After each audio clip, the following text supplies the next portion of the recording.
1919년 3월 1일 기해 일어난 거족적인 독립만세운동.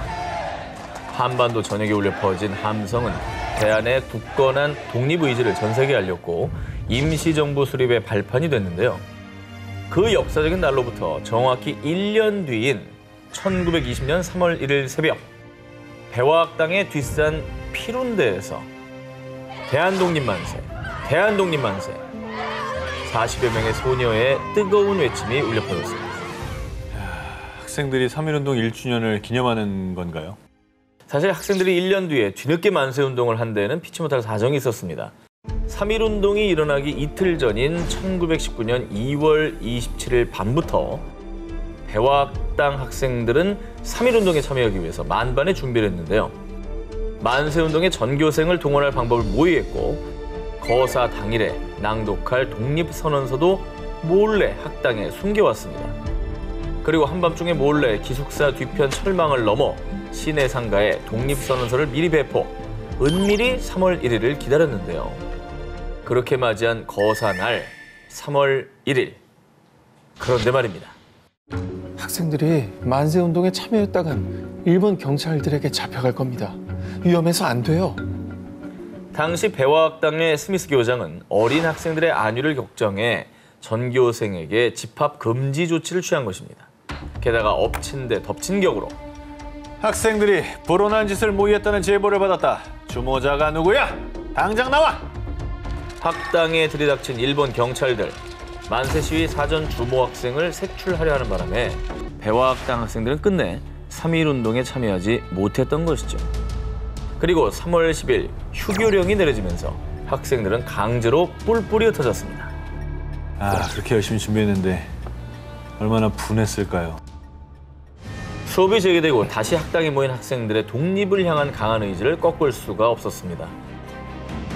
그렇게 1년 뒤인 1920년 3월 1일 새벽, 학당 뒷산에 올라 드디어 대한독립만세를 외친 학생들. 소녀들의 우렁찬 함성은 1년을 기다려온 독립을 향한 뜨거운 열망으로 타올랐습니다. 이후 학생들은 만세 운동을 했다는 이유로 체포. 24명의 어린 소녀들이 서대문 형무소에서 고된 옥살이를 해야 했습니다. 그러니까 저 아침에 저걸 외치면 저 옥살이가 기다리고 있다는 거는 너무나 당연한 거였는데 그걸 알면서 한 거잖아요. 생각해보세요. 10대예요. 뭐 얼마나 놀고 싶고 또 하고 싶은 게 많은 나이겠습니까? 나이는 어려도 독립 의지는 어른들 못지않게 정말 훌륭한 분이었던 것 같아요. 진짜 어엿한 독립운동가 분들인 것 같습니다. 대한독립을 위해 만세운동을 주도한 배화학당 학생들. 이후 안옥자 지사를 비롯한 18명에게 대통령 표창이 추서됐습니다. 소녀들이 1년간 간절히 기다려왔던 외침. 40여 명의 소녀들 모두 어느 누구 하나 잊어서는 안 될 위대한 독립운동가들이자 영웅입니다. 조선 정조 13년에 건립된 수원 화성 행궁. 역대 왕이 능원에 참배할 때 머물던 곳이자 조선 왕실의 주요 행사가 열린 유서 깊은 곳이죠. 그런데 화성행궁의 찬란했던 역사를 무참히 지운 일본. 화성행궁에 일제 식민 통치를 위한 경찰서, 병원을 지은 겁니다. 일제는 조선 왕실의 역사가 서린 화성행궁을 짓밟음으로써 조선 왕조의 권위를 무너뜨리고 조선인들의 자존심을 짓밟았습니다. 상징적인 행위죠. 그렇죠. 부지적이다. 저런 일도 너무 많이 했잖아요. 광화문 앞에 조선 총독부 막 만들어 놓고. 그렇죠. 이 같은 일제 식민 통치와 무자비한 탄압에 맞서 싸운 선조들. 그리고 1919년 3월 29일 전국이 3.1운동으로 뜨거웠던 그때 이곳 화성행궁에서도 대한독립을 외치는 목소리가 울려 퍼졌습니다. 그 목소리의 주인공, 바로 이분들입니다. 여기도 다 여성분들이네요. 10대 후반에서 20대 초반의 앳된 이들의 정체는 기생이었습니다. 그러니까 여러 계층의 많은 분들이 만세운동에 참여했다고 알려진 바 있지만 사실 기생분들까지 만세운동을 조직적으로 이렇게 하셨다는 건 참 모르는 분들이 많으실 것 같아요. 수원 예기조합 소속인 기생 김향화. 그녀는 1919년 3월 19일 진주의 기생 6명이 만세운동을 펼치다 체포됐다는 소식을 접했습니다. 그날 저녁 선배 기생인 서도홍을 찾아간 김향화. 우리가 기생이긴 하지만 대한제국 조선의 백성이 아니요. 우리도 만세를 부릅시다. 김향화의 뜻에 동참해 수원의 기생 33명이 모였습니다. 그렇게 1919년 3월 29일 치마폭에 태극기를 감춰들고 화성 행궁에 모인 기생들. 일제가 짓밟은 그 화성 행궁에서 수원 예기조합 기생 33인은 뜨겁게 대한독립 만세를 외쳤습니다. 그리고 당당하게 태극기를 흔들며 경찰서 앞까지 행진한 기생들. 만세 소리에 놀라 뛰쳐나온 일본 경찰들은 기생들의 머리채를 휘어잡고 몽둥이를 휘두르며 무자비하게 진압했습니다. 당시 일본 경찰들이 체포한 김향화를 잔혹하게 고문. 기생년들이 이런 짓을 꾸밀 리가 없다. 머리가 누구냐? 내가 하자고 했소. 내가 머리요. 하지만 독립을 위해 만세운동을 주도한 기생 김향화의 긍지는 꺾을 수가 없었습니다. 수원 만세운동을 주도한 기생 김향화. 뒤늦게 그 공로가 알려지며 2009년 대통령 표창이 추서됐습니다. 흔히 조선의 기생은 천한 신분이었다고 합니다. 하지만 그들 역시 조국의 아픔을 함께하는 자랑스러운 대한의 딸이었습니다. 일제강점기 독립운동가들이 주고받은 은밀한 편지네요. 잘 지내고 있소? 새우젓, 골뱅이젓을 잘 꾸려서 보내주시오.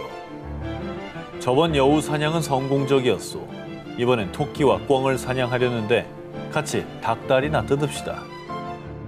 이거 제가 봤을 때는 그 암호 같아요. 암호죠.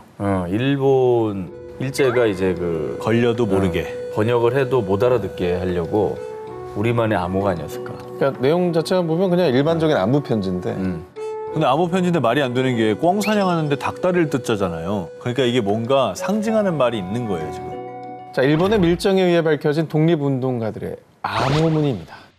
풀이를 해보면 새우젓과 골뱅이젓은 이 당시 독립자금을 접촉할 사람의 별칭. 그들을 만나서 독립자금을 받아 보내라는 뜻이고요. 두 번째 문장, 저번 밀정 처리는 성공했다. 이번엔 경찰서장과 친일파를 처리하려고 하니 같이 권총으로 처리하자라는 뜻입니다. 닭다리가 권총같이 생겼으니까. 그러니까. 자, 이처럼 독립운동가들은 이 자신들을 체포하기 위해 혈안이 된 일제의 눈을 피하기 위해서 그리고 또 밀서들이 발각될 경우를 고려해 암호를 이용하곤 했는데요.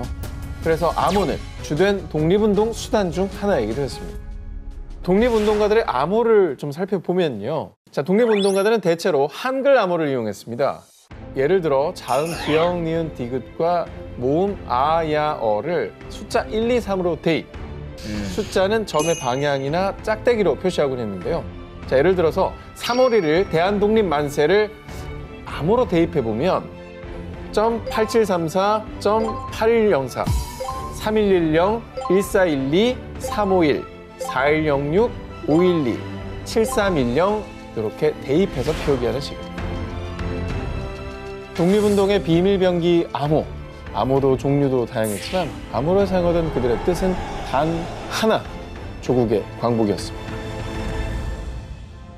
일제는 3.1운동에 참여한 이들이라면 어른, 아이 할 것 없이 잔혹하게 핍박했는데요. 맨몸으로 만세를 외치며 비폭력, 평화적 시위를 하는 조선인들을 향해 무자비하게 총칼을 겨눈 일본. 3.1운동 그 현장에는 유혈이 낭자했고 부상자가 속출했습니다. 그런데 독립을 향한 간절한 외침이 고통의 울부짖음으로 바뀌던 그때 만세를 외치던 군중 속에서 뻗어나온 도움의 손길. 하얀 붕대를 들고 나타난 이들은 바로 세브란스 병원 간호부 양성소의 간호 견습생들과 현지 간호사들이었습니다. 당시 세브란스 병원의 간호 견습생들과 간호사들은 시위가 한창이던 3.1운동 현장으로 달려갔고요. 일본 경찰들의 협박과 방해에도 불구하고 앞장서서 부상자들을 치료했습니다. 그러니까 이런 총칼에 맨몸으로 맞서야 했던 독립운동가 분들께는 이분들의 지원과 존재는 정말 또 큰 힘이 그렇죠. 되었을 것 같습니다. 세브란스 병원 간호 견습생들과 간호사들의 애국 활동은 그게 끝이 아닙니다. 이들 대부분은 애국 부인회에 가입, 투옥된 애국 지사와 그 가족들을 후원하고 독립 자금을 모금하는 데 앞장섰고요. 당시 세브란스 병원은 의료기관인 동시에 기독교 선교기관으로서 서양 선교사들이 주축이 돼 운영. 일제의 감시가 비교적 느슨했던 곳이었기 때문에요. 일본 경찰의 눈을 피하려고 위장 입원했던 시위 연락체 강기덕이 외부와 연락하는 걸 돕고 기밀 문서를 숨겨주는 등 3.1운동 관련 핵심 정보를 은밀히 주고받는 비밀 본부 역할까지 했습니다. 그야말로 항일 투쟁의 주요 근거지였던 거죠. 뿐만 아니라 3.1 독립선언서 또한 세브란스 병원의 간호사들이 외국인 병실 한 아기의 요람 아래 숨겨뒀던 덕분에 비로소 세상에 널리 알려질 수 있었다고 하는데요. 이야, 들키면 정말로 이거는 목숨이 위험한 상황 아니었습니까? 우리가 자꾸 그 노고를 잊고 잘 모르고 지나가고 하죠. 수감된 독립운동가들 후원에 앞장섰던 이정숙, 중국에서 독립군을 치료했던 노순경, 기밀 문서를 전달하려다 발각돼 모진 고문을 받았던 정종명을 비롯해 이아주, 박덕혜, 이도신, 김효순, 박옥신, 윤진수, 이성완, 장윤희, 최계복, 그리고 이외에도 조국을 위해 헌신했던 이름 없는 간호견습생들과 간호사들, 목숨을 걸고 싸웠던 독립운동, 그 중심에는 세브란스 병원의 간호견습생들과 간호사들도 있었습니다. 자, 여러분, 항일 무장투쟁에 나선 독립운동가 김좌진 장군, 뭐 당연히 잘 아시겠죠? 네네. 아니지, 김대중 장군이야 뭐. 청산리 대첩. 어허, 그럼 이분도 아시나요? 누구야? 독립운동사에서 기념비적인 인물이시죠. 오동진 장군님. 김좌진, 또 김동선 장군과 함께 항일 무장 독립운동 3대 명장으로 꼽히기도 하는 분인데요. 이 평안북도 경찰서에 따르면 일제 관공서 습격 143회, 일제 관리와 경찰 149명, 일제 밀정 친일 부호 등 765명, 총 914명을 처단했다는 일명 전설의 백두산 호랑이. 와, 대단하시다 진짜. 지금부터 우리가 몰랐던 역사 속 오동진 장군님의 발자취를 따라가 보겠습니다. 1920년 광복군 총영을 결성해 총영장으로 항일 무장투쟁을 진두지휘. 당시 오동진은 미국 국회의원단이 서울에 방문한다는 소식을 접수했는데요. 자, 오동진은 국제에 조선의 상황을 알리고 이목을 집중시킬 절호의 기회로 판단했습니다. 그는 3개조를 서울, 평양, 평안북도 선천에 파견, 총독부 및 일제 통치 기관을 파괴하고 관리들을 처단할 계획을 지휘했고요. 경찰서와 호텔을 폭파하는 등 작전 일부를 성공. 이 일로 일제는 그를 잡기 위해 더욱더 혈안이 되었는데요. 뿐만 아니라 이후에도 일제 경찰 주재소와 관공서 등을 습격하며 치열하게 항일 무장투쟁에 나섰고요. 조국을 배신한 친일파와 밀정들을 거침없이 처단했습니다. 야, 진짜 영화 암살에 나오는 내용 같네요. 당연히 일제는 항일 무장투쟁을 벌이는 그를 눈엣가시로 여겼고요. 오죽하면 10만 원, 당시 가치로 약 13억 원에 해당하는 현상금까지 내걸었고요. 악랄하게도 오동진 장군의 과거 동지를 밀정으로 이용. 결국 1927년 오동진 장군은 밀정에게 속아 체포됐습니다. 하지만 모진 고문을 당하면서도 부하들의 이름은 절대 발설하지 않았고요. 1929년엔 33일을, 1934년엔 무려 48일간 단식을 하며 자신의 투쟁을 이어나갔고요. 이에 악랄했던 일본인 형무소장마저 그에게 신이라는 뜻의 카미사마라고 부르며 깍듯하게 예를 갖출 정도였다고 하는데요.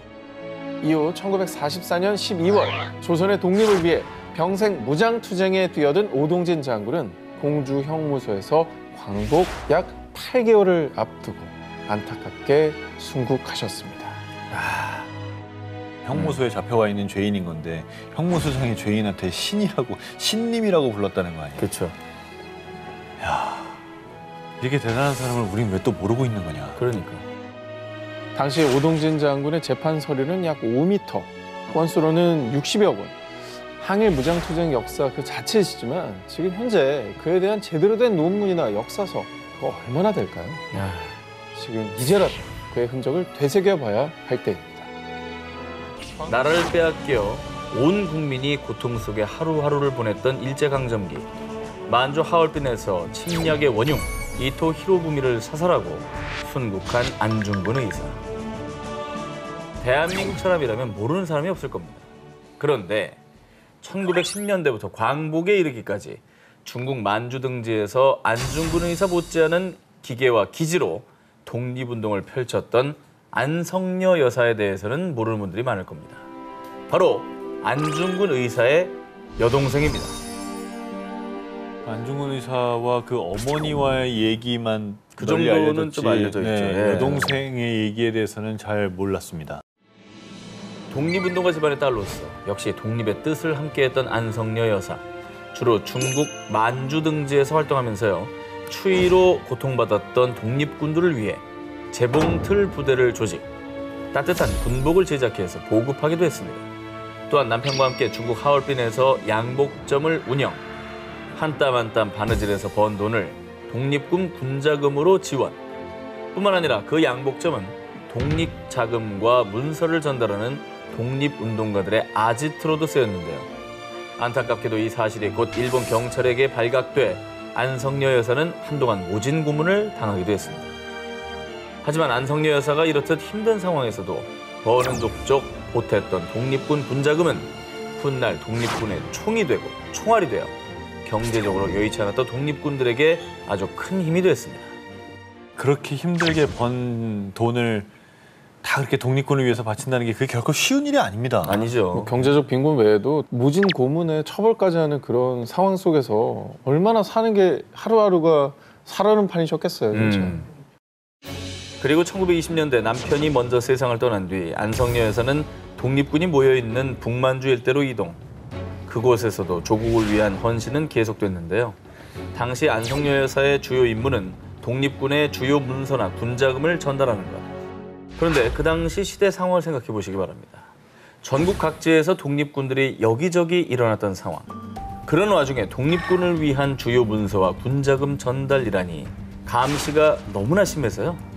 밀림처럼 우거진 산에서 몸에 권총을 지닌 채 딸과 함께 이곳저곳을 피해 다니는 게 일상이었다고 합니다. 그리고 기적처럼 광복을 맞이한 뒤 한국전쟁이 발발하면서 안성녀 여사는 부산으로 피난을 왔는데요. 이후의 삶은 초라하기 그지없었습니다. 평생 생활고를 면치 못하다가 1954년 눈을 감았습니다. 그 뒤 60여 년이 넘는 세월이 지났지만 남아있는 자료가 많지 않아 아직까지도 독립유공자로 인정받지 못하는 상황이라고 합니다. 1920년대 만주 일대. 당시 우리 독립군은 항일 독립전쟁 역사상 독립군의 첫 승리로 알려진 봉오동 전투, 가장 빛나는 승리로 꼽히는 청산리 전투, 이 두 번의 전투를 통해 일본군에 수천 명의 사상자를 내며 값진 승리를 거뒀죠.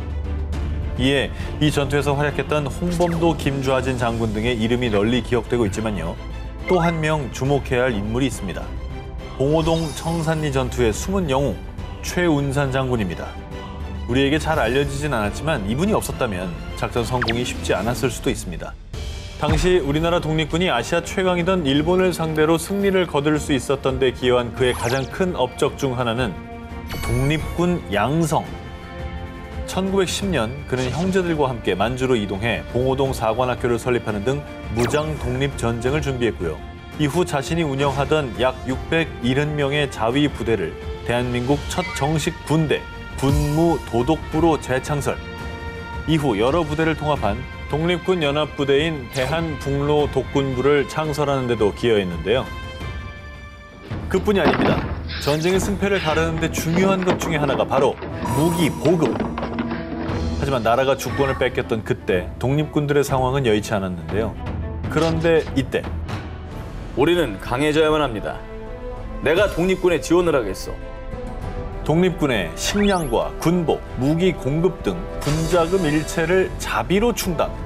독립군의 무장과 보급에 크게 기여했던 인물이 바로 당시 간도 제1의 겁으로 손꼽히던 최운산 장군이었습니다.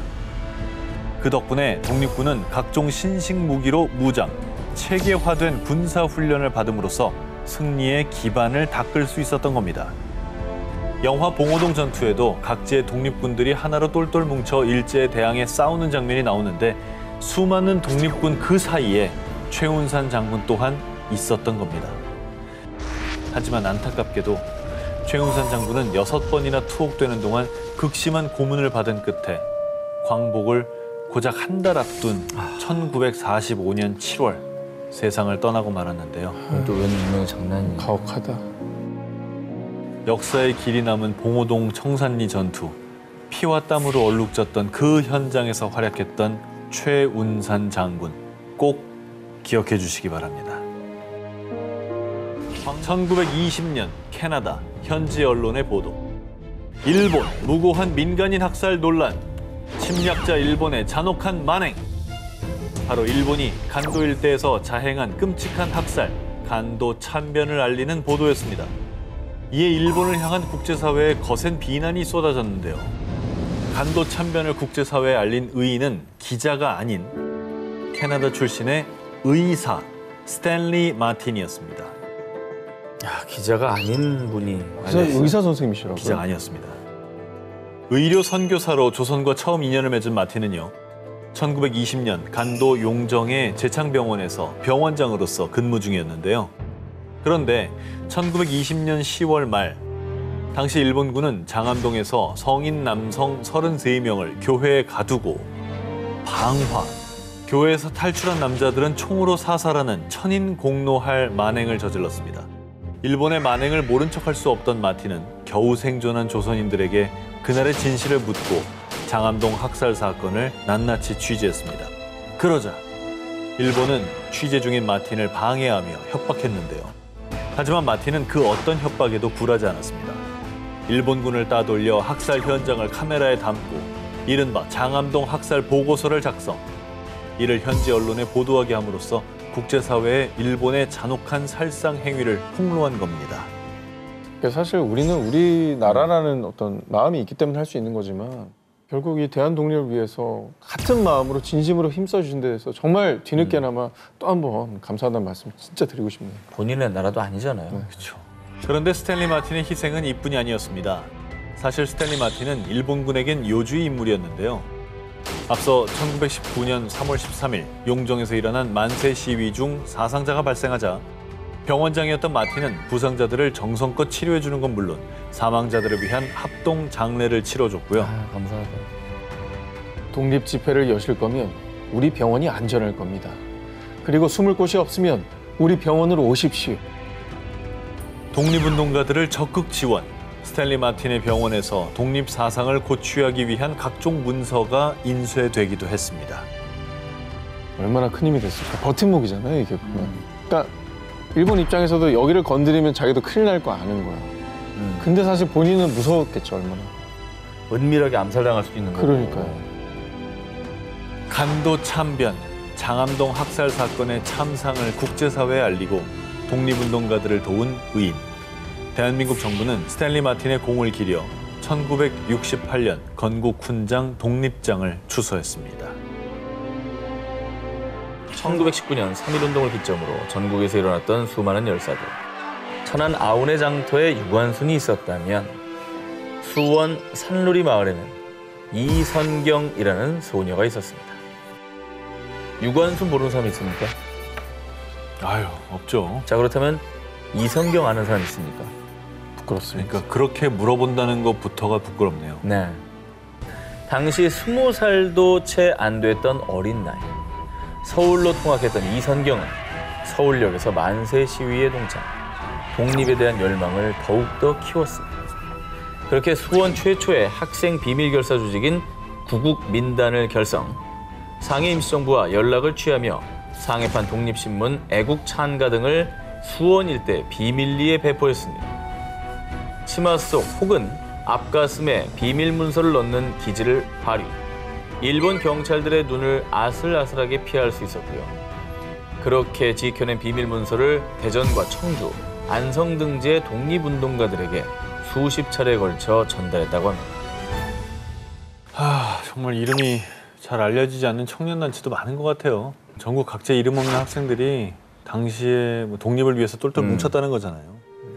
근데 사실 그 서대문 형무소에 그 유관순 열사가 같이 지냈던 그분들도 어마어마해요. 근데 우리가 이름 아는 사람 한 명도 없어요. 모든 걸 계속 어떻게 또 다 기억하겠습니까? 그러니까 음. 계속 우리가 반복적으로 이런 얘기를 해야 돼요. 해야 돼요.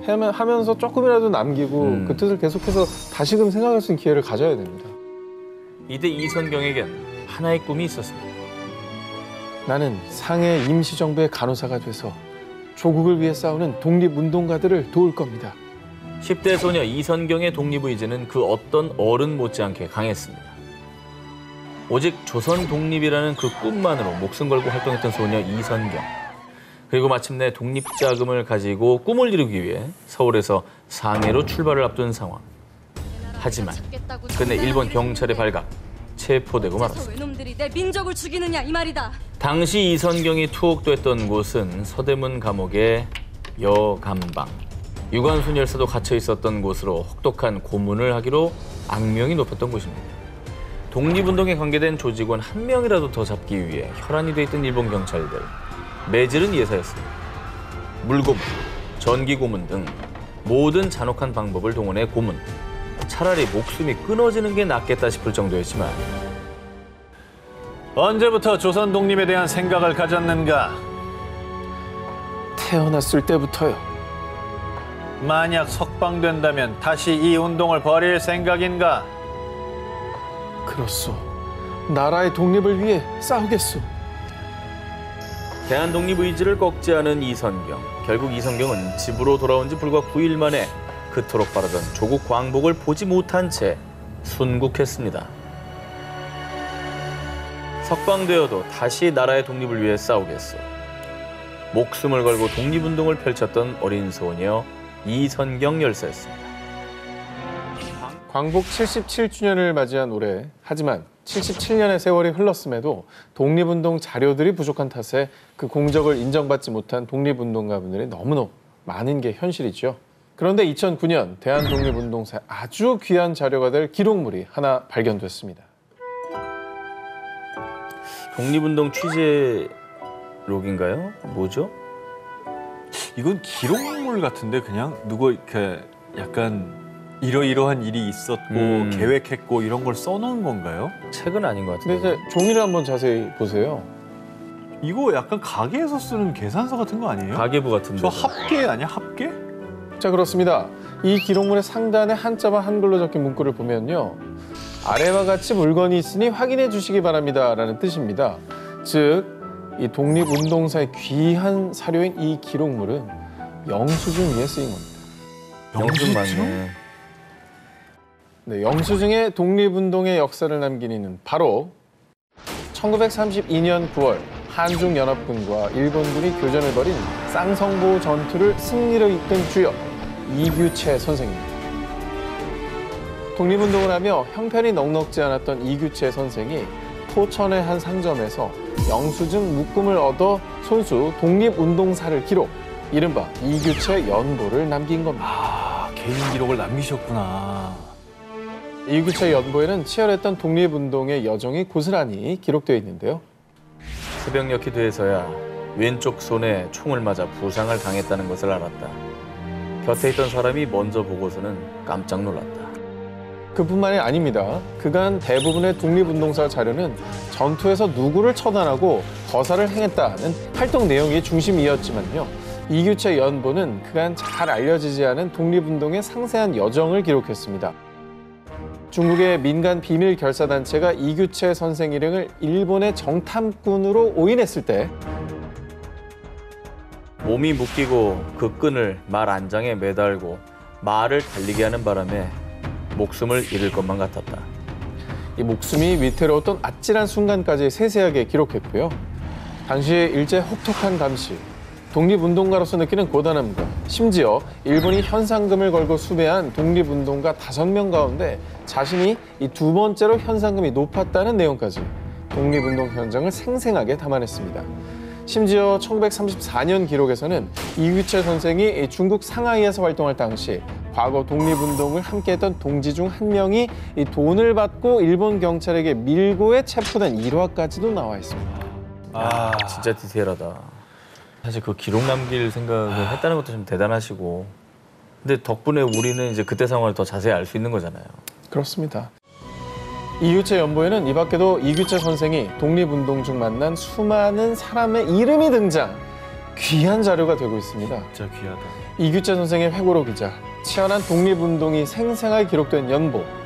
이 기록물을 통해 이름 없이 사라져간 수많은 독립운동가 분들이 세상에 더 알려지길 바랍니다.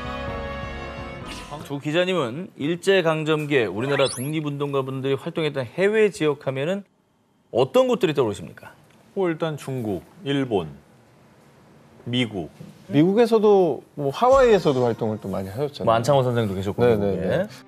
프랑스에서도 활발히 독립운동을 했던 독립운동가들이 있었다는 사실은 모르셨던 거 아닙니까? 프랑스에서요? 당시 프랑스에서 활동했던 독립운동가들의 활약은 거의 알려지지 않았습니다. 그중에서도 오늘 소개해드릴 독립운동가는 프랑스 최초의 한인단체인 제법 한국민회 2대 회장을 역임한 홍재하 선생입니다. 대한민국 임시정부는 1919년에 프랑스 파리에 외교부서 파리 위원부를 설치, 독립운동을 이어갔는데요. 홍재하 선생은 1차 대전 격전지에서 전후 복구를 하며 번 돈으로 대한민국 임시정부와 파리 위원부를 후원. 파리 위원부는 그렇게 모인 자금으로 국제사회의 일제 침략을 비난하는 서한을 발송하거나 국제회의에 참석하며 독립운동을 이어갔습니다. 또한 홍재하 선생은 프랑스 파리에서 1920년 3.1운동 1주년 기념식을 여는 등 다양한 독립운동을 펼쳤지만 그 존재와 활약상은 최근까지도 알려진 바가 거의 없었습니다. 진짜 알려진 바가 없네요.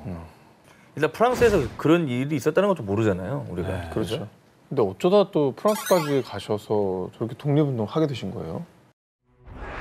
사료에 따르면 홍재하 선생은 독립운동을 하다가 위험에 처해지자 1910년 만주를 거쳐 블라디보스토크로 건너갔습니다. 이후 무르만스크에 정착, 그곳에서도 철도공사에서 일하며 독립운동 자금을 댔고요. 그러다가 무르만스크를 점령한 영국군을 따라 영국 에딘버러까지 흘러가게 됐습니다. 그런데 세계 1차 대전 당시 일본과 군사동맹이었던 영국이 홍재하 선생을 비롯한 한국인 35명을 일제 치하의 한국으로 송환하려고 하자 1919년 임시정부 파리 위원부가 이들을 가까스로 프랑스로 데려왔던 겁니다.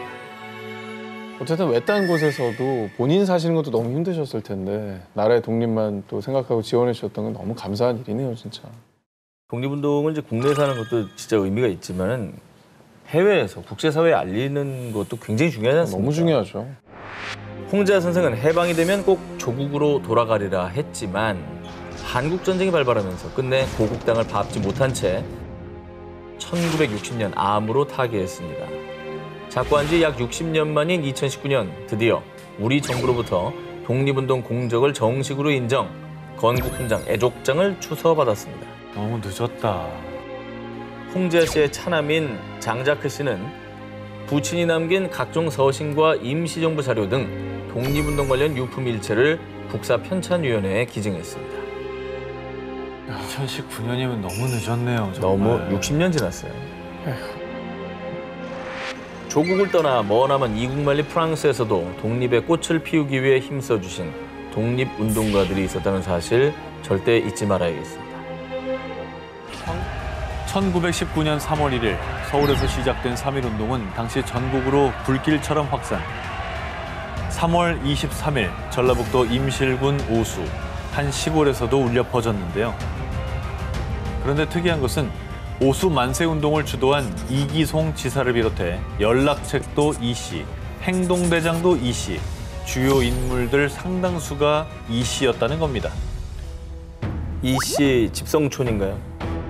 당시 3.23 오수 만세운동을 주도한 것은 16명의 둔덕 이 씨 일가. 둔덕 이 씨 일가의 이기송 지사는 당시 고종 황제의 국장에 참석. 이후 서울에서 3.1운동을 목격했고요. 귀양 후 오수에서도 3.1운동의 뜻인 독립만세운동을 이어가고자 결의한 겁니다. 그래서 둔덕 이 씨와 주변인들에게 극비리 연락을 취해가며 거사를 준비. 둔덕 이 씨를 중심으로 만세운동이 펼쳐졌고요. 이들의 뜻을 본 오수 사람들도 합세했는데요. 20-30명 사이에서 시작된 작은 함성은 어느덧 수백, 수천으로 뜨거운 열망이 됐습니다. 한두 명도 아니고 이제 어쩌면 집안 자체가 멸문당할 수도 있는 거 아닙니까? 그렇죠. 근데 일가족의 독립을 위해서 이렇게 나선 거는 정말 쉽지 않은 일이었을 텐데 대단하십니다. 이들은 조선의 독립을 외치며 경찰서와 주재소, 면사무소를 습격. 둔덕 이씨 일가는 경찰서장과 맞서 독립운동의 정당성을 주장하다가 이기송 지사 등이 체포당하기까지 했습니다. 하지만 이에 질세라 간악한 일본 놈들은 당장 우리 조선인들을 석방하라! 시위대의 기세에 눌린 일본 경찰들이 이기송 지사를 석방. 그는 석방되자마자 다시 군중 앞에서 독립만세를 외치며 시위를 이어나갔고요. 보수 만세운동은 다음 날인 24일까지 이어졌지만 결국 진압 과정에서 사상자와 부상자들이 발생하자 중단될 수밖에 없었습니다. 이후 만세운동을 주도한 둔덕 이씨 일가 16명은 재판에 회부됐고요. 최소 4개월형에서 징역 7년형을 받아 옥고를 치렀습니다. 둔덕 이씨 일가는 이후에도 항일 독립운동을 벌이며 수감 생활을 하는 독립운동가들을 보살피느라 일제에게 온갖 호초를 당하기도 했는데요. 이기송, 이회열, 이기우, 이윤희, 이주희, 이용희, 이만희, 이영희, 이송희, 이정희, 이하희, 이태우, 이재희, 이강목, 이창준, 이정우. 그날의 함성을 잊게 한 16명의 둔덕 이씨 지사들의 존함들. 오늘만큼은 가슴에 아로새기겠습니다.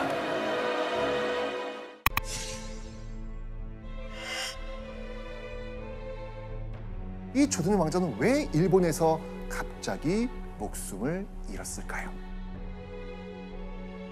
무슨 일이 일본에서 있었던 걸까요? 바로 일본에 전무후무한 충격적 사건이 벌어졌기 때문입니다.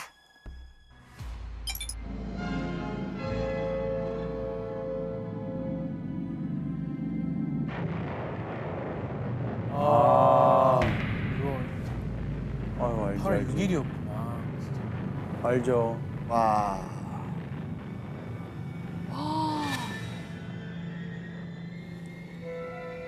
이게 실제 영상인 거죠? 네. 와. 일본 히로시마에 떨어진 핵폭탄. 와, 이거 뭐 남아있는 게 하나도 없어. 진짜 초토화된 거잖아요.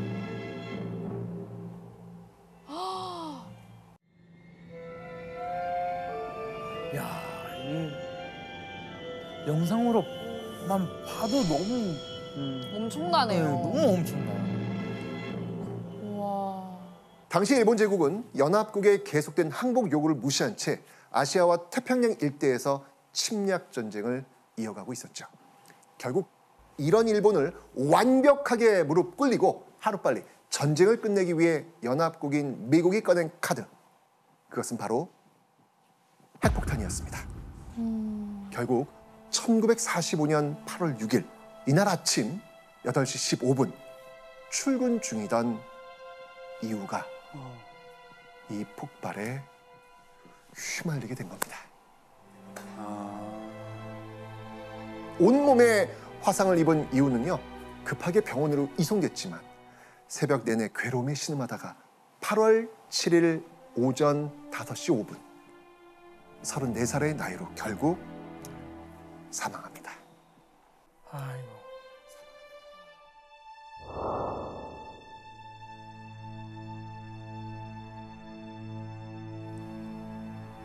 이렇게 타국에서 비참한 죽음을 맞이한 조선의 왕자 이후의 장례식이 8월 15일 낮 12시 경성운동장에서 치러질 예정이었던 겁니다. 그런데 갑자기 12시에 치러지기로 했던 이 이후의 장례식이 연기가 되고 벽보가 나붙기 시작합니다. 자, 그리고 이 벽보엔 이렇게 쓰여 있었습니다.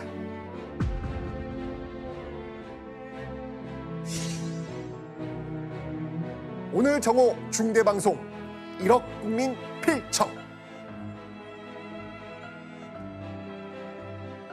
낮 12시에 중요한 방송을 할 테니 모든 국민은 라디오를 들으라는 거였습니다. 아무리 식민지라지만 한 나라의 왕족 장례식을 미루면서까지 해야 했던 중요한 방송. 대체 뭐였을까요? 반드시 들으라는 뉴스. 결국 시간이 흐르고 어느덧 12시가 되자 라디오에서는요. 일왕의 목소리가 담긴 충격적인 방송이 흘러나옵니다. 바로 일본이 아시아 태평양 전쟁에서 항복하겠다는 내용입니다. 일본의 항복? 그건 우리한테 광복이잖아요. 이 방송을 들은 조선 사람들 어땠을까요? 당시 경성교회의 한 학교에서 임시 교사로 일하던 일본인은요.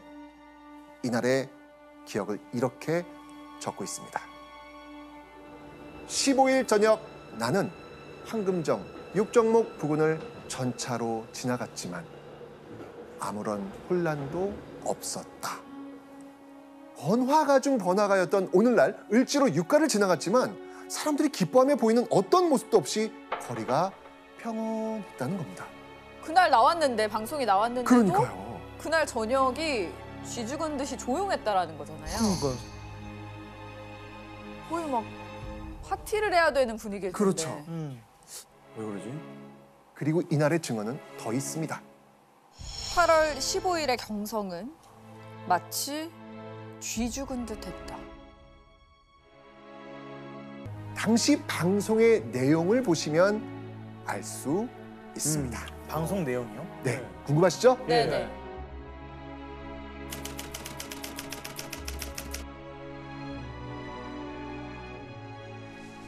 ここに重要なる汝臣民に次ぐ秦は帝国政府をして米英四蘇四国に対しその共同宣言を受諾する旨通告せしめたり 자, 이게 지금 8월 15일 12시 일왕이 했던 방송 내용입니다. 무슨 얘기하고 있나요, 지금? 무슨 말이에요? 어려운데요. 뭐라는 건지 모르겠네. 일단 지금 번역된 내용을 읽어봐도 지금 무슨 말인지 정확히 이해가 잘 안 되시죠? 네. 어려워요. 맞습니다. 똑같아요. 지금 여러분의 이 반응 1945년 8월 15일 그 당시를 살던 조선인들도 똑같은 반응이었던 거예요. 당시 조선인들도 일왕이 이야기하는 이 방송이 도대체 무슨 말인지 몰랐던 겁니다. 태극기 행렬도 없었던 8월 15일 이날의 광복을 독립운동가 함석헌 선생은 이렇게 표현했습니다. 해방은 도둑같이 뜻밖에 왔다. 그토록 간절히 기다리던 해방의 순간이 찾아왔건만 당시를 살아가던 대부분의 조선인들은 해방이 온 줄도 몰랐던 겁니다. 아무도 예상을 못했구나. 되게 짠하네요. 다들 막 집에 돌아가서도 오늘 아침에 뭐 이상한 라디오 들었는데 뭔 말이야 서로 막 이렇게 밥 먹으면서 얘기를 했겠네요. 진짜. 맞습니다. 아 너무 예상과 너무 다르다. 그죠? 너무 달라. 자, 그렇다면 생각지도 못한 타이밍에 갑작스럽게 찾아온 광복의 날 8월 15일. 자, 그런데요. 이때 초비상이 걸린 곳이 있었습니다. 어디였을까요? 보시죠. 이 건물 뭔지 아세요? 예. 어떤 건물인가요? 조선 총독. 오, 맞습니다. 맞습니다. 바로 조선 총독부. 자, 그런데요. 근데 이 사진 유심히 보다 보면 너무나도 충격적이고 분노가 치미는 사진입니다. 앞에 있는 건물. 네. 이 건물이 뭐죠? 이거. 광화문. 광화문. 광화문. 광화문이잖아요. 그럼 네. 그 뒤에는 뭐가 있겠습니까? 원래는 궁이 다 있어야 되는데. 그렇죠. 어떤 궁? 경복궁. 경복궁. 그러니까 일본은요. 조선의 임금이 나란 일을 보던 경복궁 근정전 앞에 떡하니 이렇게 조선 총독부를 세웠던 겁니다. 그러니까 이게 약간 우리 심장 같은 곳인데 거기에 탁 꽂아서 중심부에. 하는 것처럼. 맞습니다. 맞습니다. 대박이다. 조선 위에 군림하는 존재가 누구인지 똑똑히 보여주려고 했던 것입니다. 그리고 이 치욕적인 건물은요, 광복 후에도 정부 청사, 국립중앙박물관으로 사용되다가 역사 바로 세우기 정책으로 광복 50주년인 1995년에 이르러서야 철거되었습니다. 제가 태어나기 5년 전이니까 얼마 안 됐네요. 네. 아 그래요? 이거 얼마 안 돼. 얼마 전까지 있었다고요? 네.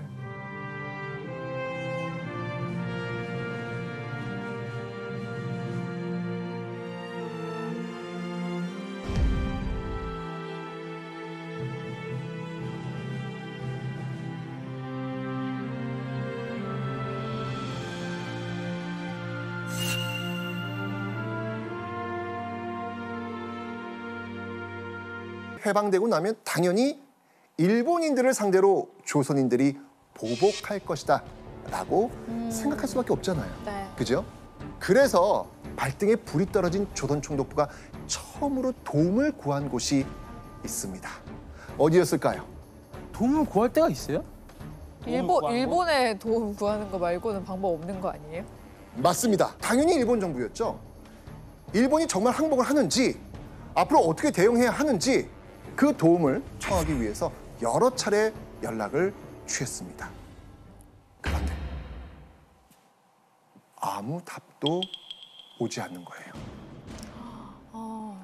패전을 앞두고 극도로 혼란스러운 일본 정부는 조선 총독부에게 도움이 될 만한 지침은커녕 일본이 항복을 결심했다는 소식조차 전달하지 못하고 있었습니다. 결국 공식 루트가 아닌 대외 비공식적인 정보들을 통해서 일본의 패전 사실을 파악한 조선 총독부는 자신들의 안전을 위해 이들을 찾아 나서게 됩니다. 조선인들의 분노를 통제할 수 있는 정신적 지주와 같은 존재, 그 존재여야 한다고 생각을 했던 겁니다. 그리고 그 대상이 바로 당시 조선인들로부터 절대적인 신뢰와 존경을 받고 있었던 독립운동가였던 겁니다. 아 그래요?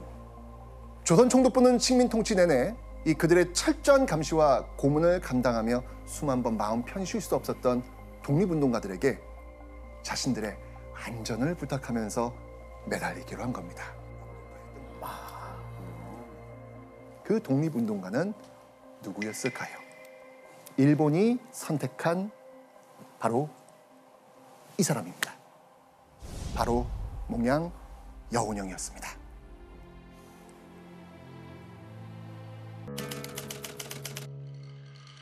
(8월 15일) 오전 8시경 조선 총독부의 2인자인 엔도 정무총감 앞에는 여운형이 앉아 있었습니다.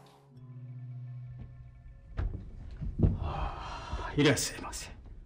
おかわりございませんか。ええ、俺が何故だ。さあ、どうぞ。 여운형과 마주한 엔도는 상상치도 못했던 말을 꺼냅니다. 이제부터 우리 일본인의 생명은 당신에게 달려 있어. 조선에 거주하는 일본인과 일본군이 무사히 빠져나갈 때까지 치안 협조를 해달라는 조선 총독부의 부탁. 그러니까 한마디로 우리 좀 살려달라 하는 거예요. 근데 선생님, 네. 이런 부탁을 들어주는 게 맞는 건가요? 그동안 당했던 걸 생각하면 아 진짜. 이제 기회다. 혼 좀 나봐라라고 할 수도 있는데. 맞습니다. 만감이 교차하는 복잡한 심경으로 엔도와 마주했을 여운형은 조선 총독부의 부탁을 들어줍니다. 갑작스러운 광복을 앞두고 극도의 혼란을 걱정한 여운형은 유혈충돌이라는 최악의 사태는 막자라고 생각을 했던 겁니다. 그런데 이 여운형이 조선 총독부의 부탁을 그냥 일방적으로 들어준 건 아닙니다. 지금 일본의 가장 큰 목표는 뭐예요? 안전에 도망가는 거 아니겠습니까? 이 일본인의 안전을 대가로 5가지 조건을 요구합니다. 자, 어떤 조건이었는지 한번 화면 보시죠.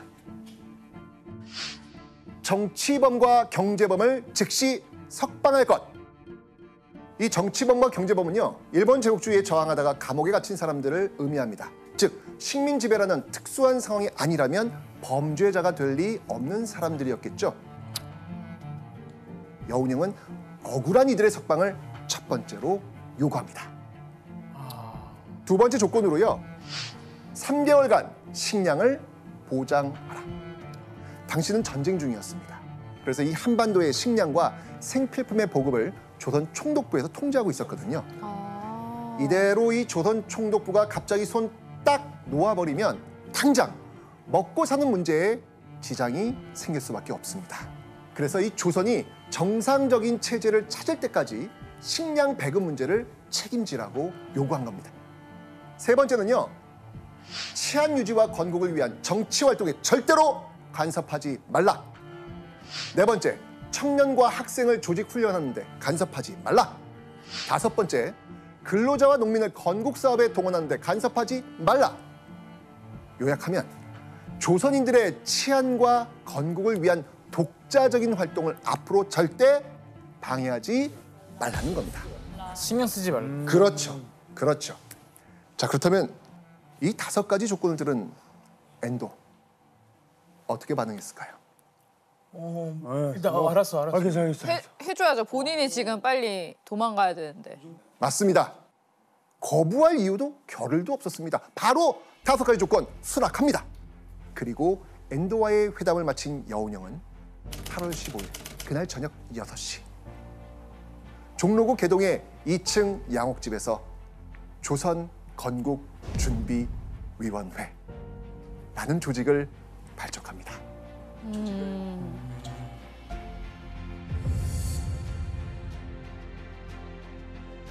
그리고 다음 날인 8월 16일 오전 11시 무렵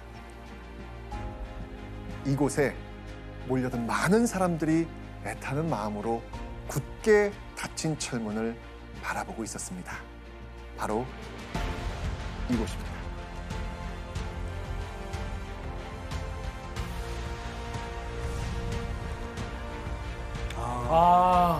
맞아. 바로 일제히 잔인한 고문이 자행되었던 서대문 형무소 바로 그 앞입니다. 혁명동지 환영이라고 적힌 깃발을 들고 웅성거리는 군중들. 기억나시나요? 전날 여운형이 엔도에게서 받아낸 첫 번째 요구 조건. 정치범, 경제범, 석방하라. 그렇죠. 서대문 형무소 앞 큰 길에서 독립문까지 석방을 기다리는 환영 인파로 꽉 차 있었습니다. 가족과 친구를 맞이하기 위해 사람들이 모여든 겁니다. 얼마나 기다렸을까요? 언제까지고 열리지 않을 것 같던 옥문이 열리고 독립운동가를 포함해 억울하게 수감됐던 조선인들이 무리를 지어 나옵니다. 다 나온.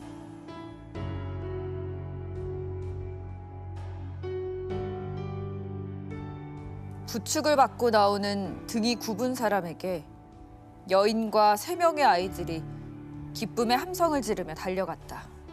바로 옆에서는 불구가 된 노인에게서 아들의 젊을 때 모습을 어렵게 알아본 어머니가 울다 웃다 하였다.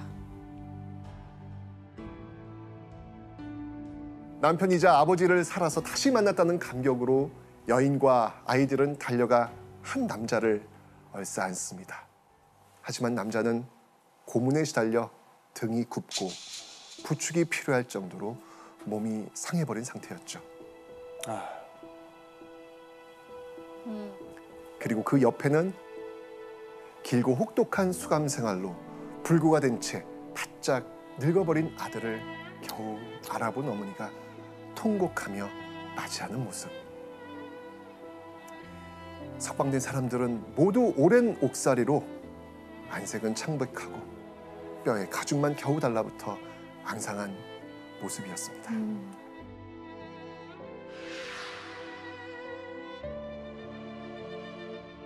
자, 이렇게 서대문 형무소 앞에서 서로를 끌어안고 울다 웃다 하던 이들은 곧 한 무리가 되어 함께 만세를 외치면서 광화문으로 나아가기 시작합니다. 허리를 울리는 소리에 깜짝 놀라 내다본 사람들은요, 수많은 인파와 광복의 기쁨을 적은 깃발을 보고 뛰쳐나오면서 하나, 둘 만세 행진에 합류하면서 함께 만세를 외칩니다. 자, 그리고 만세 행진은요, 점점 더 그 덩치를 불려가면서 광화문에서 종로로, 종로에서 남대문으로 계속해서 나아갑니다. 그간의 울분을 토해내듯 누구의 눈치도 보지 않고 정말 악을 쓰면서 마음껏 만세를 부릅니다. 저 참 이 가슴 벅찬 그런 순간이 아니었을까, 그런 생각이 듭니다. 8월 16일 이 같은 만세 행진은 전국적으로 이뤄졌습니다. 광복의 기쁨으로 한반도가 떠들썩했던 8월 16일 오후 3시 10분, 라디오에서는 한 번 더 조선인들을 감격하게 만드는 멘트가 흘러나옵니다. 어떤 소식일까요? 16일은 이제 진짜 뭔가 정식적으로 뭔가 여운현 선생님께서 직접 뭔가 했을 것 같아요. 조선말로 딱 했을 것 같아요. 정식적으로. 맞습니다. 새로운 조선으로 나아가기 위해 조선건국준비위원회가 만들어졌다. 이 사실이 공표가 된 겁니다.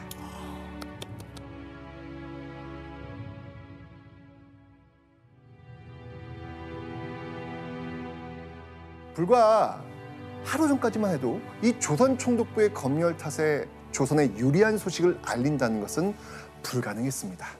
그렇죠. 언론의 자유가 없었다는 것이잖아요. 그런데 8월 15일 이후 총독부의 기능이 사실상 마비가 되면서 이날 처음으로 조선인에 의한, 조선인을 위한 방송이 흘러나온 겁니다.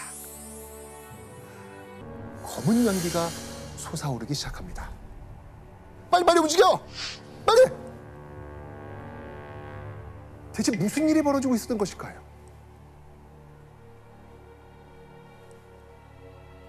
혼란에 빠진 조선 총독부 건물 위로 끝도 없이 매캐한 연기가 피어올랐고요.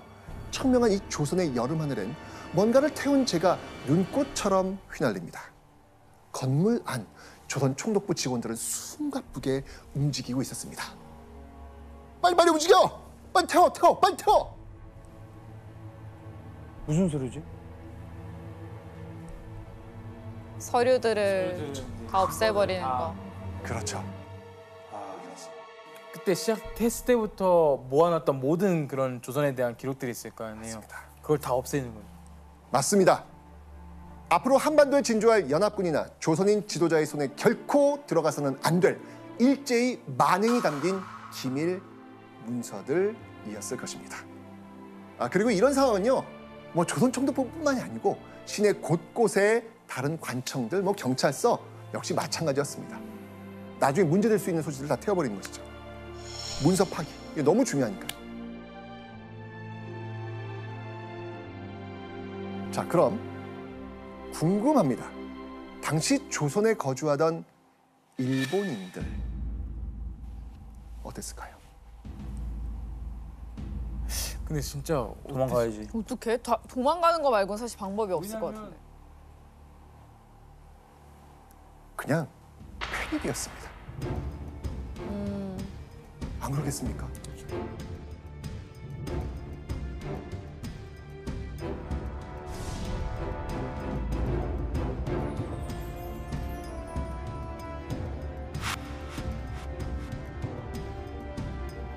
자, 이런 상황에서 그들이 가장 먼저 앞다퉈 달려간 곳이 있었습니다. 어디였을까요? 어디를 제일 먼저 갈까요? 그 일본으로 가야죠.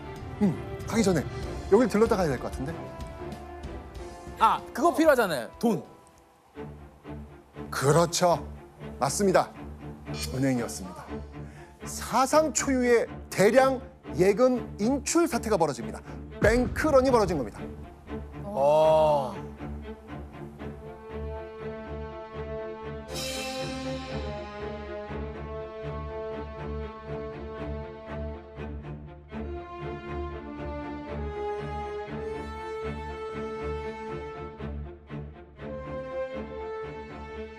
자, 그렇게 16일 단 하루 동안 경성에서만 전체 지급 준비액의 20%인 2억 엔이 인출이 됩니다. 난리가 난 거예요. 이대로라면 일주일 안으로 경성은행들의 잔고가 바닥날 판이었습니다. 자, 그런데요. 조선총독부는 이 상황을 극복하기 위해 조선 경제를 뒤흔들 만한 아주 충격적인 일을 벌입니다. 어떤 방법이었을까요? 그 돈을 더 찍어내나요? 정답. 맞습니다. 총독부의 재무국장은 화폐를 마구 찍어내서 이 사태를 막으려고 했던 겁니다. 그렇게 한 달이 조금 넘는 기간 동안 찍어낸 돈이 무려 36억 8천만 엔. 당시 조선 총독부 예산이 23억 5,800만 원 정도였습니다. 그러니까 약 한 달여 만에 조선 총독부의 1년 예산을 훌쩍 뛰어넘는 어마어마한 돈을 마구 찍어낸 거예요. 큰일 나죠. 네. 저렇게 많은 돈을 막 찍어도 되는 거예요? 당연히 문제가 크게 되겠죠. 문제 생기죠 또. 돈을 많이 찍어내게 되면 화폐 가치는 떨어질 테고 물가는 오르게 되는. 광복 3일째인 8월 17일. 당시 유일한 조선어 신문이었던 매일신보의 일면 기사. 이날의 머리 기사 한번 보시죠.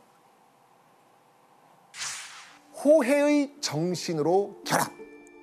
우리 광명의 날을 맞자.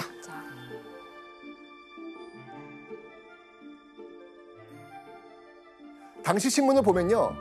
이 광복을 맞이한 조선이 새로운 세상을 꿈꾸며 얼마나 희망에 부풀어 있었는지 그 분위기를 알 수 있습니다. 두 번째 기사는요. 민족 해방의 사자후. 우리들 이상의 낙토 세우자라는 여운형의 연설이었습니다. 와, 조선인들에겐 정말 희망적인 내용이었죠. 광복을 맞았으니까 이 정도는 너무 당연하지 않겠습니까? 그렇죠. 당연하죠. 그죠? 나 이런 신문은 버리지 못할 것 같아요. 네, 이거는 보고 또 봐도 너무 행복할 것 같아요. 그죠? 그런데요. 지금 보고 있는 이 신문에 이 기쁨에 취해 있던 조선인들의 정신을 번쩍 들게 할 만한 충격적인 기사가 함께 실려 있었습니다.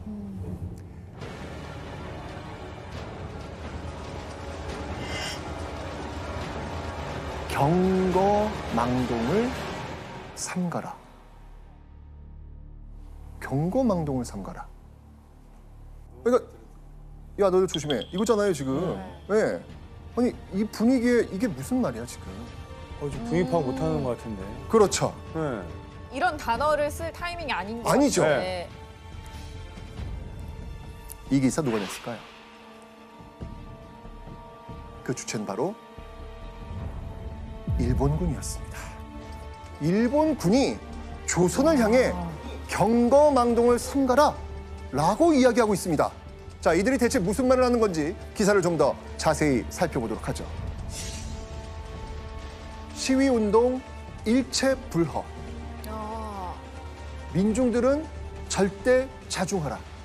그리고 인심, 창란, 치안 방해는 단호 조처. 무슨 말일까요? 당시 일본군이 조선인들의 만세 시위를 금지하면서 자제를 명령한 겁니다. 그러면서 만약 지키지 않았을 때는 단호한 조처를 하겠다. 이거 협박 아닙니까? 그러니까요. 그죠? 자, 단호한 조처. 무슨 말일까요? 바로 무력을 사용하겠다는 말입니다.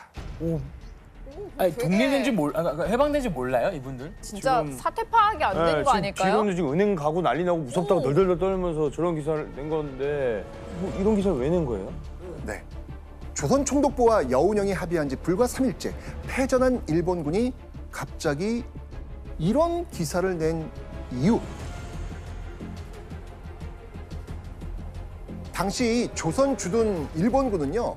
조선 총독부와 함께 이 식민 지배의 큰 축을 담당하고 있었거든요.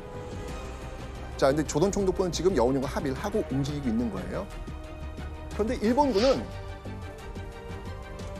미처 조선 총독부의 전략을 몰랐던 겁니다.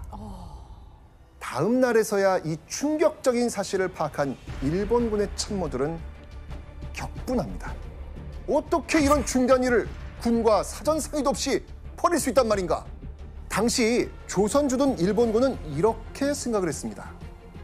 일본이 항복한 건 미국과 소련을 비롯한 연합국이지 조선이 아니다.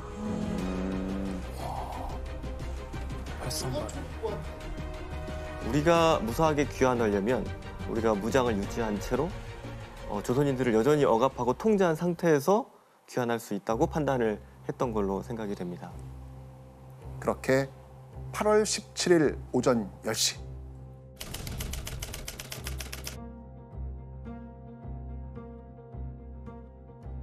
장총에 대검을 꽂은 일본 군인들이 다시 방송국을 장악합니다.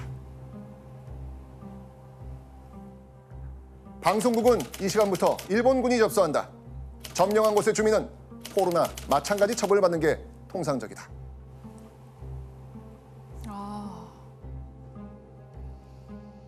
일본군은요, 언론을 통제해서 다시 조선인들의 눈과 귀를 막으려고 했습니다. 조선에 남아있는 일본인들의 안전을 위해서 조선인들 사이에서 들불처럼 퍼져가는 이 광복의 기쁨과 희망을 꺾고 일본의 영향력이 아직 건재하다는 것을 보여주려 했던 것이죠. 일본군의 언론 통제는 시작에 불과했습니다. 일본군은요, 조선인들에 대한 경고 수위를 점점 높여갑니다. 무장한 일본군이 언론사는 물론 경성 곳곳을 점거했고요. 종로 일대에는 무려 일본군의 기관총까지 설치가 됩니다. 와, 싹 장악했네, 진짜. 이제 막 해방의 기쁨을 누리기 시작한 광복 며칠 만에 일본군이 다시 경성을 장악한 겁니다. 뭐야. 또 한편으로는 뭐야, 잠깐 우리가 꿈이었던 건가? 다시 불안한 마음도 좀 있을 것 같아요. 그렇죠. 그게 아닌가, 광복이 아닌가 싶겠죠. 일본의 반항심이 있어 보이면 누구든지 체포할 수 있는 막강한 권한을 가진 헌병. 이 광복 직후 2,600여 명 정도였던 조선 주둔 헌병이 약 한 달 만에 6배가 넘는 16,000여 명까지 늘어납니다. 한 달 만에요? 네. 아니, 그러니까 지금 제가 헷갈려서 저희 해방 직후를 보는 거 맞죠? 그러니까. 맞아요. 뭐 이런 일인지 좀 생각도 못했는데. 그렇죠. 예. 일본 헌병들이 다시 장악한 한반도는 해방이 됐음에도 불구하고 광복의 기쁨을 누리지 못하고 있었습니다. 자, 그런데요, 일본 해상에서는 또 하나의 충격적인 사건이 일어납니다. 바로 1945년 8월 24일 오후 5시 20분쯤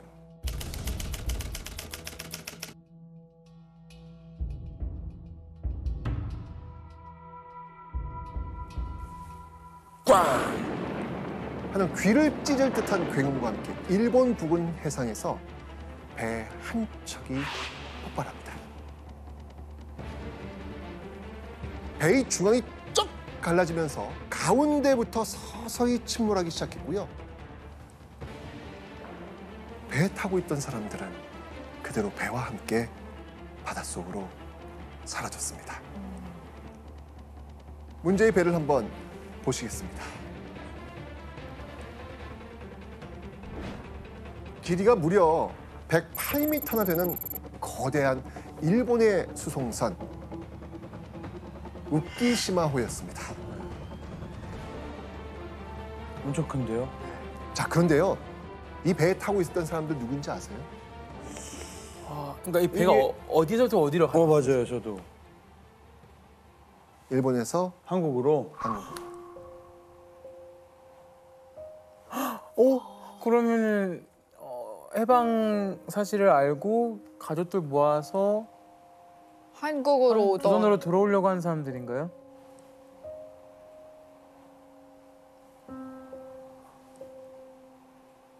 맞습니다. 바로 조선인들. 일본에 끌려갔던 강제 동원 피해자들이었습니다.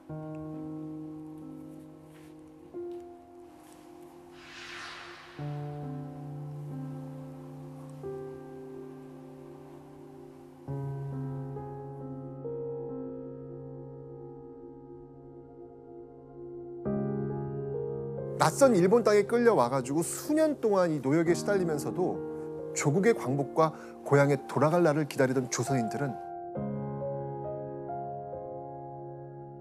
8월 15일 드디어 꿈에나 그리던 광복을 맞이한 겁니다. 얼마나 기쁜 소식입니까? 그렇죠. 그죠? 맞습니다. 드디어 광복된 조국으로 돌아갈 수 있게 된 겁니다. 몇몇 조선인은요, 얼마나 기뻤는지 정말 이 출발 며칠 전부터 부둣가와 길가에서 노숙까지 할 정도였습니다. 배는요, 조선인들로 발 디딜 틈 없이 빼곡히 들어찹니다. 드디어 출항하는 날. 그렇게 8월 22일 우키시마호는 조선인들을 가득 채운 채 부산을 향해 출발합니다.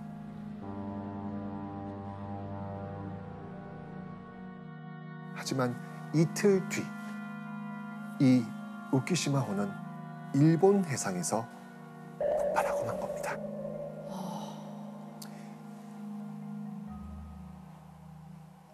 생존자들의 증언에 따르면요, 승선 정원이 4,000명인 이 배에 최소 정원의 2배 이상이 탔다고 합니다.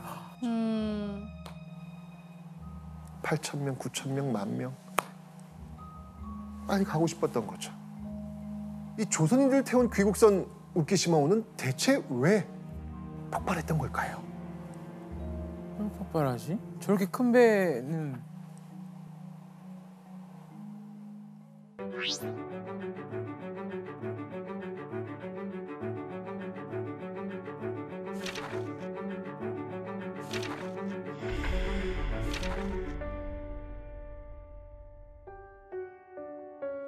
이 발표 내용 사실일까요?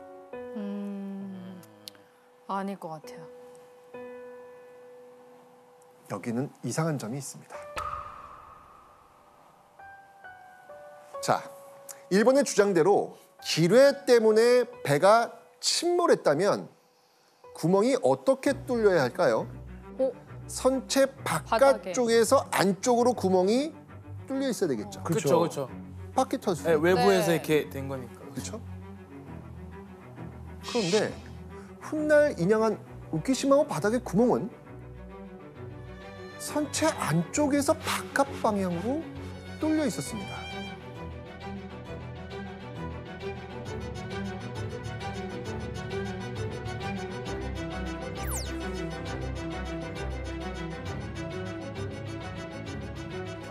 안쪽에서 바깥으로? 네. 그럼 이미 실려져 있던 거 아니에요?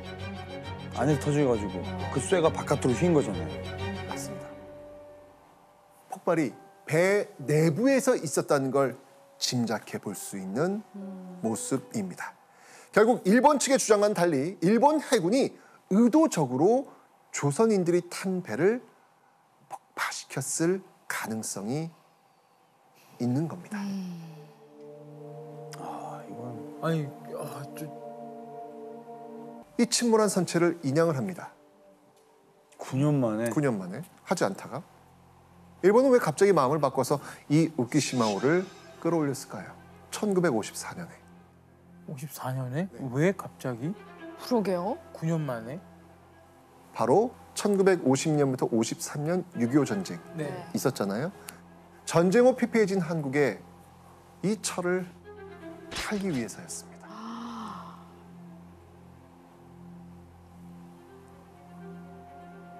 희생자들의 유골 수습을 위해서가 아니라 고철 회수를 목적으로 인양한 겁니다.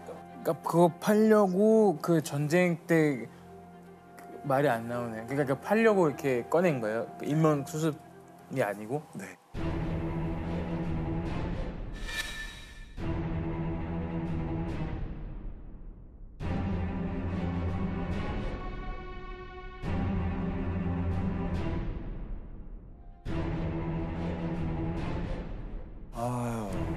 타국에 강제 동원돼 수년간 노역에 시달리다가 조국으로 돌아갈 기쁨에 부풀어 있던 수천 명의 조선인들은 죽어서도 끝내 광복된 고향 땅으로 돌아가지 못한 겁니다.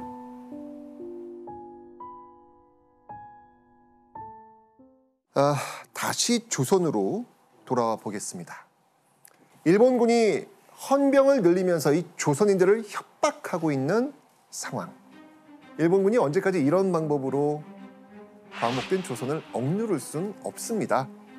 전쟁에서 패배한 일본은요, 점령하고 있던 식민지에 대한 권한을 연합국에게 넘겨야 했기 때문입니다. 자, 그럼 일본을 대신해서 다음으로 조선에 주둔할 연합국, 바로 미국과 소련이었습니다. 1945년 8월 11일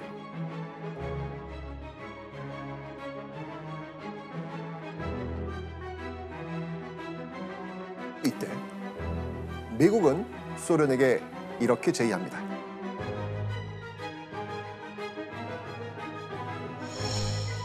한반도의 절반인 38도선을 경계로 소련과 미국이 분할 점령하자. 자, 미국은 왜 이런 제의를 소련에게 했을까요? 당시 전 세계는 공산 진영인 소련과 자유 진영인 미국을 중심으로 나뉘어 있었습니다. 그런데 미군이 일본 오키나와에 주둔하면서 전쟁을 마무리하고 있는 그 당시 소련군은 이미 한반도에 들어와 있는 상태였습니다. 아, 벌써? 네. 미국은요, 이 조선 전체, 이 한반도 전체가 공산국가가 될까 노심초사합니다. 이 때문에 미군은 한반도에 38도선을 그어서 이북은 소련군이, 이남은 미군이 점령하자, 이렇게 제의를 한 겁니다. 그리고 소련은 미국의 이런 제의를 받아들입니다. 더는 남하하지 않고 한반도 북쪽을 점령한 채 멈춰선 것이죠. 자, 근데 약속은 했는데 미국이 소련을 완전히 믿을 수 있을까요? 네, 믿을 수 없죠. 그렇습니다. 미국은 이 소련이 약속을 어기고 남하할까 봐 굉장히 두려워합니다. 그래서 미국은요, 오키나와에 주둔 중이었던 이 미군 부대를 급하게 조선으로 보내기로 합니다. 네. 자, 그런데 이 미군 부대에는 큰 고민이 하나 있었어요. 바로 정보가 부족합니다. 앞으로 점령해야 할 이 조선이라는 나라에 대해 알고 있는 정보가 거의 없었습니다. 그들에게 필요한 건 군사 정보가 아닌 좀 더 내밀한 조선의 속사정이었겠죠. 그리고 이때 일본은 또다시 자신들의 그 안위를 위해 미국이 솔깃할 만한 정보를 제공합니다. 자, 뭐라고 보냈냐면 조선인 중에는 공산주의 혹은 독립운동자가 있는데 이 기회에 치안을 어지럽히려고 계획하는 자가 있습니다. 공산주의자들의 그 위협을 운운하면서 조선은 소련의 편이 될 가능성이 크다. 이거 이간질 아닌가? 처음에는 자기도 좀 살려고 독립운동가 영은영 선생님 찾아가서 이렇게 하고 이게 안 될 것 같으니까 또 이제 미국이 그건 또 파악해가지고 또 뒤에 가가지고 미국한테 또 그러고. 맞습니다. 가뜩이나 지금 공산주의 확산을 걱정하는 미국을 부채질하면서 일본에게 유리한 방향으로 조선의 이미지를 전달한 겁니다. 일본군으로부터 이런 내용을 전달받은 미군, 그럼 뭐라고 했을까요? 일본군은 미군이 그 책임을 인계받을 때까지 북위 38도 이남에서 조선의 치안을 유지함과 동시에 행정기관을 그대로 두기 바란다. 그러니까 미군이 도착할 때까지 조선을 식민 통치하던 일본의 행정 시스템을 그대로 유지하라는 말입니다. 한마디로 지금까지 하던 대로 그냥 쭉 계속 가라는 겁니다. 되게 황당한 얘기네요. 패전국인 일본이 앞으로 조선에 주둔할 미군으로부터 조선인들을 억압할 수 있는 명분을 얻게 된 순간이죠. 일본과 미국. 자, 이런 묘한 신뢰관계가 형성되던 그때 조선에서는요, 끔찍한 사건이 벌어지고 맙니다. 어떤? 미군이 인천항을 통해 한반도에 입성한 1945년 9월 8일. 인천항에는요, 미군을 환영하기 위해 수많은 조선인들이 모여 있었습니다. 그런데 일본 경찰이 그 조선인들을 향해서 발포를 한 겁니다.